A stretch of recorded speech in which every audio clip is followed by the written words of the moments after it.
press on so that we can keep to our 90-minute time slot, if that's okay with everyone. So good afternoon. Welcome to the AMII Health and Wellbeing Summit 2020. It was almost exactly 12 months ago that I was stood addressing our audience at 1 Great George Street. And I must say I was feeling rather pleased with myself because I'd come up with that strapline theme for the event of 2020 vision, planning for the new decade. And it's fair to say I was equally as delighted that we'd secured BBC business editor Simon Jack as our keynote speaker. And we'd asked Simon to give us his views on what the next decade might hold, with an imminent general election looming and the Brexit entering a critical stage. We weren't really expecting him to have a crystal ball, but I can remember saying to him it would be good if he could perhaps map out what might happen over the next 24 months. Looking back, I've learned two things from that occasion. The first one is that pride comes before a fall. And the second is that even with a crystal ball, I'm not sure Simon would have come close to predicting the unprecedented year we've had so far. For me, as we entered 2020, I was full of optimism. We had a new government with a clear mandate to govern, and irrespective of your political persuasion, at least that constituted progress in my book. I always saw that Brexit was going to be a big issue in 2020, and more importantly, leaving the EU with a trade deal that would allow the UK to plot a new and dynamic course for our future prosperity. But as 2019 came to a close, we were hearing of some form of Asian flu-style virus in the Wuhan province of China. And while the reports were concerning, like many, I expected it to be a localized problem.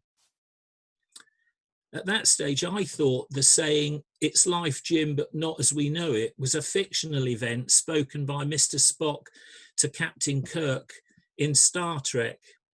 Little did I know then it was to become the reality of our 2020. It wasn't until February that the World Health Organization named the new coronavirus COVID-19, and we realized we were sitting on the precipice of a worldwide pandemic. Now, I think that insurance generally tends to get a bad press, but we do need to make sure that we don't contribute to that by scoring our own goals. And I think that those underwriters of business interruption insurance have done the insurance industry no favours over the past few months with their refusal to meet claims. This despite a High Court ruling on the test case that was brought by the FCA, which said that most businesses with this insurance should be entitled to compensation after being shut down by the government in March. As many of you will know, this case is now at the Supreme Court as we speak, so let's watch this space. Meanwhile, I think that health insurers and health cash plan providers have been magnificent in the way in which they've approached the provision of support, both to clients and to intermediaries, when you consider the magnitude of the task. Through a combination of waiving pandemic exclusions under their general terms and conditions, enhancing NHS cash benefits for COVID patients, as well as offering a combination of payment holidays and other options, I believe they've stood up manfully in supporting intermediary firms and clients alike. I was involved with a number of our corporate members and others to help them in developing their plans. I felt there was unjust criticism from some quarters that it was taking too long. There's much to be said for the old adage, do it once and do it right. What I think we need is clear, concise and consistent communication, and that's a message that I believe the government would do well to heed. The building of the Nightingale Hospital facilities and the commandeering of private hospital beds to deliver routine treatment ensured the NHS had adequate emergency capability to cope with a huge explosion of COVID-19 related hospitalisations that were anticipated in the spring. However, the knock-on effect was to put an unwelcome pressure on private hospitals, consultants and health insurers, as for a short time private treatment all but ground to a halt. The FCA gave us clear instructions around the need to ensure our products and services continued to deliver value including an outline of how value should be considered. Overnight, value had to be delivered by another means. Insurers embraced the need for regular communication to support clients and intermediaries through the challenges as a result of COVID-19, not least in terms of home working, provision of digital GP services, including online consultations, and mental health support as we all came to terms with the impact of the lockdown. Suddenly, we all became experts in digital technology, as 70% of the UK workforce became home workers overnight. If Zoomers isn't the next new word in the Oxford English Dictionary, I'll eat my hat, and I have tidied that last statement up slightly.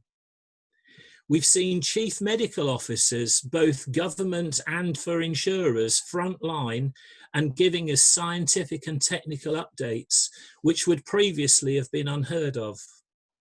I think we've been better for that, although I would really appreciate if someone would give Chris Whitty a clicker for his presentations. I think we as AMII have played our part too. We've tried to issue more regular updates to our members when there's been something important for us to say.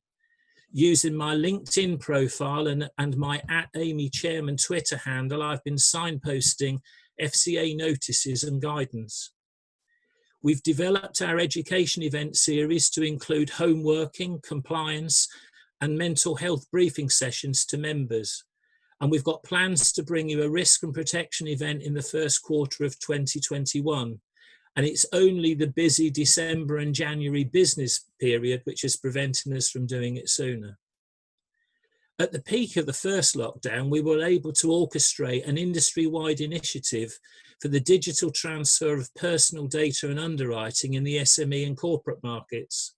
And I can tell you there is a will to extend that to consumer business, and I would hope to be able to update you more on that early in 2021. I want to thank all of those insurers who have participated, especially our own corporate members, for their help, determination and support in achieving that objective. It took us 6 weeks to deliver something that everybody told me couldn't be done. Moving forward, each of us has a responsibility to define to consumers and policyholders how, by maintaining their cover, value continues to be delivered, not least in the protection of their underwriting.